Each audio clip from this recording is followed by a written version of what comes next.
Alrighty, so here's the deal. I recorded this the other day, but I look really dumb, so we're not posting that one. Anyways, catch me on the next season of the Queer Ultimatum. Do it with Lupita and fake it. I posted the Queer Ultimatum, the like cast, and I put, I'm so excited. And then a few people were saying like, bitch, I thought you were like cast in the show. I already laughed about it. Okay. We're doing Subscriber Scary Stories number 46, I think. We have no theme for today. These are just stories that I picked out that I thought were interesting. This one is from, I don't know if they want me to say that one FNAF channel, Five Nights at Freddy's channel. That reminds me of the Discord. Y'all, join the Discord. We're gonna do an event pretty soon. You could sign up to tell scary stories on the Discord. We're gonna have a night where we tell scary stories, but you guys have to tell them. It should be fun. The last one was pretty fun. And yeah, join the Discord. So we should play Among Us. Should we play Among Us? Among Us was really fun. Oh yeah, it was. I was like, Nelly, I'm gonna kill you.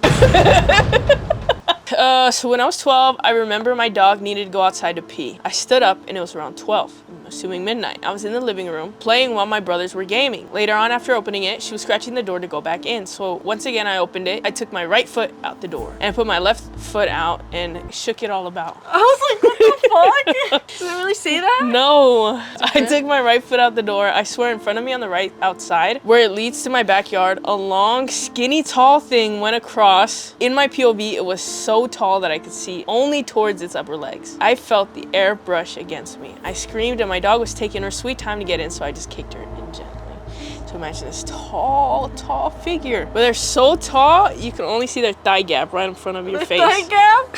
Hey, Bella Hadid. So after that experience, a week or 2 weeks later, I had a weird dream. In my dream, I woke up out of bed and I sat up and saw scars on my right wrist. A tall, around 6'5" man with a handsome body type. He wore a black long sleeve turtleneck and black pants with them fancy little boots. Hey, Styles fit on my back.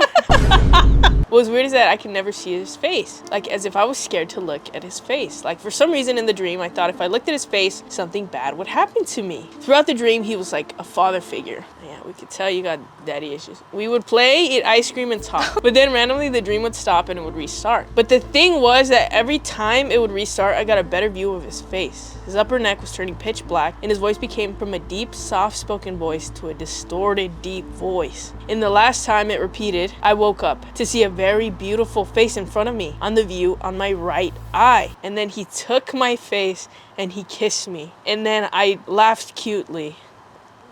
What the hell, you my freak? long brown hair in a messy bun, threw on my sweats, and went downstairs, and then I saw Big Time Rush, and they came to adopt me. Look, he be reading some weird ass shit on Wattpad. He came to adopt me, bitch. He had light red eyes. I started to notice he had pretty long blonde hair with light pink streaks from the ends. He looked like he popped out from a fictional world. All of a sudden, my whole entire view becomes distorted and his face becomes liquidy and bloody. The room begins to shake, and from the hallway, I hear children crying and screaming, along with upside down crosses along the hallways. You know what the lighting? What the fuck? What is this? What? It looks just really dramatic. I look La Rosa de Guadalupe right now. I began to hear sounds of chopping meat and a literal blender while they were screaming. It felt so uncomfortable. He then puts his hands on my neck and started to say, "Sweetie, don't leave, stay asleep. Stay with me, my love. Father is here." Daddy's here. The tips of his fingers were black and his sleeve fell down a little, and I saw satanic markings. I heard sounds of stomping and saw a girl's foot from the end of the hallway kicking on the floor. He started to choke me and I started to kick my legs on the bed, and that's when I woke up. When I woke up, I saw small marks on my neck and 4 scars on my wrist. And when I was hiding under the covers, on my mama, I heard, "Sweetie, what are you doing? Go back to sleep." I felt hot hair and wind on the ground. Hot air and wind on the ground, and I saw a small piece of blonde hair.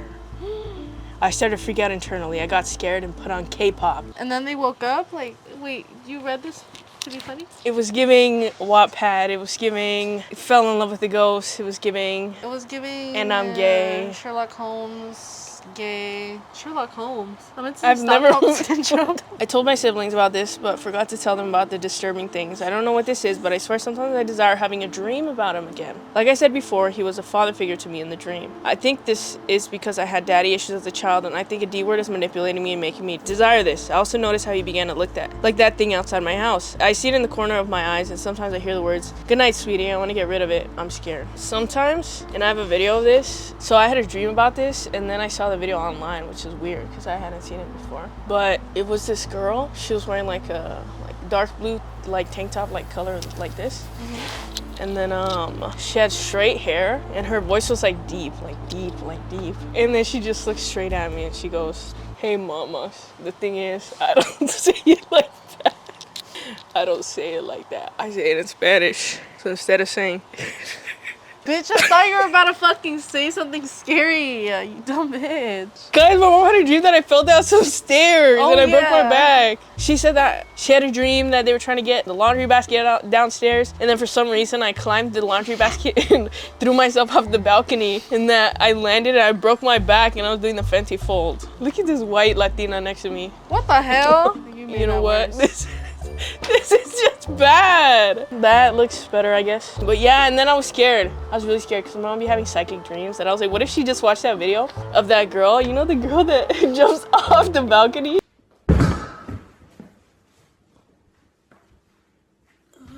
Oh, yeah, I know what you're talking about. It's not ill. Are you thinking of the same video? Or are you thinking of another one? You know what video? I'm thinking about that girl that got pushed off the roof and her head got cut. That's not what I was talking about at all. This one is called Nightmare, Demonic Entity, or Brujeria. Entity. Hey Monica and whoever else is there. My name's Maddie, and I want to start off by saying I love your videos and they always cheer me up. Thank you, Maddie. Turn me on? Cheer me up! Oh. I'm going to keep this story as short as I can. A couple of months ago, I had these dreams where a D word was attached to me. In my dreams, entire weeks would pass by as if I was living my normal life, waking up and doing everyday things in these dreams. Each dream lasting longer than before. I never told anyone for a while until I finally couldn't take it anymore and told my mom. That night, I went to sleep afraid of what this thing was going to say. The dreams I had before I told my mom were scary, but not necessarily the worst thing ever. The demon would tell me nothing was more powerful than him and just scare me with threatening to kill people if I didn't abide by him. And once I told my mom, the dreams changed for worse. The D word started hurting me, from stabbing me, hanging me up on my wrists and slashing me with a machete, burning me and beating me to the brink of death. In these dreams, I would pray or recite Bible verses, and the D word would laugh, saying he was more powerful than any being I could imagine. He would laugh whenever I would think about God or praying. Anyway, when I would wake up, my body would be sore, and sometimes I would have bruises or scratches on areas I would be stabbed in my dreams. These dreams continued for a month straight until I got a call from my tia. She rarely calls me, so I found it odd. It confused me even more when she asked if I was okay. Turns out, she had a dream some guy was chasing me and trying to kill me, and that she managed to stab and kill him. The day she had this dream was the same day I stopped having my dreams. She had no idea I had these dreams and only found out when I told her about them. On top of it all, I asked her what the guy looked like. Tell me why she describes a guy I'd been talking to who I dropped since he kept playing games. We had been talking for a year on and off, but he would love bomb me and I was just being stupid and allowing him to do this. You're not stupid, they're just good at what they do. I finally decided it was enough and told him I was done. He acted like he was okay with it, but was shading me on his stories. It was also weird since he would say things like, "You're never going to leave me," or "I'm never going to leave you alone." I found it weird when he out the blue texted me asking if I was sleeping well, which at the time I took it as a normal question since I've always struggled with sleep. But as I've thought about it, why would he break the no contact rule he set up? He unblocked me to ask me that. She hired an Etsy witch, bro. Man,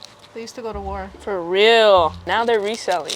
My friend says it could be brujeria due to him being jealous. My dad says it's only a nightmare due to my conscience. And my other friend is saying I could have genuinely had an attachment and my aunt killed it off. I'm not the best storyteller, so hopefully this was readable. My story is very vague, but should I say that? Do you notice anything different about me?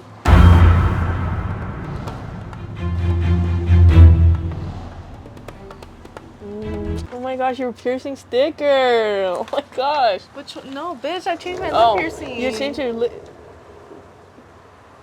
What did you change it to? The other two were spiking. It was way longer. Oh. Fuck you, bitch. Nobody pays attention to me. Everybody wants me to die and disappear. You said it. What the fuck? This is when why you break no This is contact. why you don't break no contact. What Nothing you good say? comes from it, right, guys? Okay, let's calm down. If Nellie's ex wants to break no contact, I'll be okay with it as long as you get me the new Switch that's coming out. Oh, you're talking about the other one. Yeah, the other one. I would rather kill my. This one is called My Mother's Childhood Home is a Narco's Burial Ground. Oh my god. Smells like firework fart. Did you just fart? What the fuck is firework fart? You know when you have fireworks and it smells like fart? I don't want to be in it. Oh, this is not my good angle. Ew. Yeah, I know, it looks stupid. Back to the stories. My mother's childhood home is a Narco's burial ground. Hey Monica and co, my name is Mariana. I was born and raised in El Paso, Texas, but my entire family is from Juarez, Chihuahua, right next door. Mexico is rich in horror and paranormal stories, as we all know, and this is just one of the many that grazed my grandparents specifically. In the mid-80s, my grandparents were house searching in Juarez. My grandmother had just given birth to my uncle, my aunt was a toddler, and my mother was around 5. My grandfather was desperate because money was tight, and the places they could afford didn't have enough space for them all. One day, my grandpa met a man who said he had a house to sell, and they agreed to view it. The house was beautiful and big, enough for them to live comfortably. My grandmother fell in love with the house and was looking like a closed deal until the man asked for 20,000 pesos over their budget. My grandmother, heartbroken and frustrated from all the letdowns, broke into tears, rocking my uncle in her arms. The man then spoke up and said, "Quédense con la casa. Se las dejo por el dinero que tengan. Está bien. No me gusta ver a las mujeres llorar." I do. Hot girl summer. Hey. Overjoyed and grateful, they all moved in. It wasn't long after that they started experiencing some unexplainable things. One time, my mother and grandma were in the kitchen cooking when they heard a little girl upstairs saying, "Ay papi, me voy a caer." Oh my god! When I found my mom's dream. Stop! And the sound of shoes squeaking. They were home alone. My grandmother booked it outside with my mom, and they waited by a tree outside for my grandpa to come home. Once he did, he checked out the upstairs, but it was of course empty. My grandmother didn't want to live there anymore, but they couldn't afford to move, so they turned a blind eye. Soon after, my grandmother was home alone yet again, but when she was changing my uncle's diaper, and out of the corner of her eye, saw a white figure run into the wall. Whenever she says uncle, I'm imagining like a grown-ass man. I know, that's why I'm like rocking him. Who's changing my uncle's diaper. Yeah, You guys don't want to know the picture I saw in my head.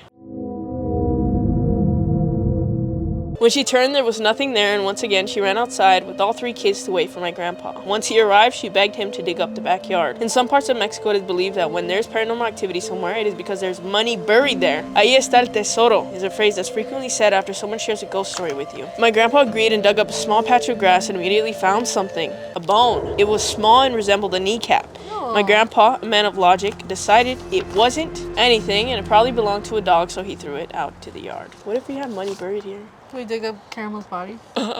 My grandmother was pissed and asked him to keep digging, but my grandpa refused, perhaps a little scared himself now. 17 years went by of classic and typical horror movie occurrences, cabinets opening, objects showing up randomly after being lost for months, knocks, figures in peripheral view, etc. A few days before they packed up and left the house for Texas, my grandmother talked to the man who'd be helping them sell the house, also who helped them buy it so many years ago. He approached her and said, "Oye, Irma, cuando compraste la casa, ¿sí te dije que aquí asustan?" No. Es que esta casa era de Dario Ibarra. Who is that? The Dario Ibarra. The Dario Ibarra. The drug lord that managed to escape from Las Islas Marias. My grandparents didn't know this at the time they bought the house. The lack of internet and security cameras or police sketches made it almost impossible for someone to know what a criminal looked like. When they found this out, they put 2 and 2 together and came to the conclusion that Dario got rid of the house not because he hated seeing women cry, but because he had some shady stuff in the backyard and needed it gone ASAP. Shady stuff like buried bodies. Now, 40 years later, the house is still in our possession as no one bought it when it was up for sale because people constantly got chased out. My grandparents have since separated the house into 3 sections and now rent it to one family and a couple. They all have new stories to tell about the place when my grandfather goes back to pick up the rent. These renters have been there for about 2 years, and the longest anyone has lasted, as people don't usually last very long out of the fear the place gives them. My brother and I have been planning to go to the house and take spirit rods or spirit box and communicate with whatever or whoever is haunting the place in hopes their stories being heard will finally give them peace and let them rest. That would be crazy. Invite us. This place is fucked up, to say the least. I haven't been since I was 3, but the numerous stories my grandparents have shared have kept me up at night more than once. My grandpa recently stayed a few nights in one of the 3 sections, an unoccupied one. And when he came back to the house we live in now, in El Paso, there's been things happening here too. From my dog being pushed off the couch to my grandma having terrifying nightmares, and I feel someone climb into bed with me at night. Oh my gosh. I felt that before. Someone like climbed on top of me. I need that. Something has changed. Whether something followed my grandpa or is a whole different entity, we don't know yet. We are getting this house blessed soon regardless. Thank you for reading my story. I wrote it at night, which was a horrible idea because I'm now scared to move from the desk I'm at. I love your videos, and the bond you have with your sisters and friends never fails to put a smile on mine and my grandma's face. She loves you all too. Oh, I love you too, Grandma. Thanks again, guys. Best wishes. Wow, what an interesting story. That is scary. Do you think there's ever going to be a point where there's not 1 inch of this world where there's not like a dead body somewhere and there's not haunted? You know what thoughts I always have, guys? What I've been thinking about recently is, are there dinosaur ghosts? Are there Homo sapien ghosts? Oh my god. We need to go to like a paleontologist place area where they find dinosaur bones, and we need to go ask. We need to be like, try to communicate with the dinosaurs. And the Homo sapiens, they used to talk like that too, right? I don't know. How do you say where the bitch How is do at? they know how to do it? That's what I always think about. I don't know. Isn't that weird? I don't think about that one actually. That is weird. How did we exist? Like become? I don't know. You know, like something had to fuck something to make it human. Why did we get this chance? Like why? I always think about that. Like, why are we existing right now? Like, how do we get cameras? How do I have a boxing bag? Are like, we a prompt? I think we're AI prompt right now. Can you believe that we're prompts? I can't believe that we're prompts. Why would they make me a hoe? The writer of this prompt, can you get me some bitch? Writer of this prompt, we're gonna be the highest version of ourselves right now. Start doing backflips and shit. Prompt this rap battle. Hey! All right, little kids. I'm gonna kill a clown today. I'm gonna get close with the razor sharp object. I'm sorry, little kids, but I'm gonna kill a clown today. Then slam a blunt object into your stomach. Fuck. SpongeBob in that hoe. Why you stay trying to diss me? Why you stay trying to hurt me? You look like beef jerky. If it was nasty, you stupid jerk. Ooh, you are a jerk. You don't know how to jerk, but you're a jerk and a dummy. You looking bummy, you looking scummy. You look like you would call your bitch yummy. Funny you bring up SpongeBob. That's my friend. But you're just like him. You have no license. I don't want to play this anymore. How'd that Krabby Patty taste? Shut the fuck up.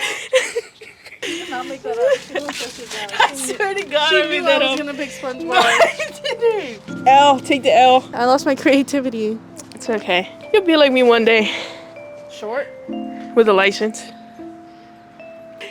Bye guys, thank you for watching. Peace out.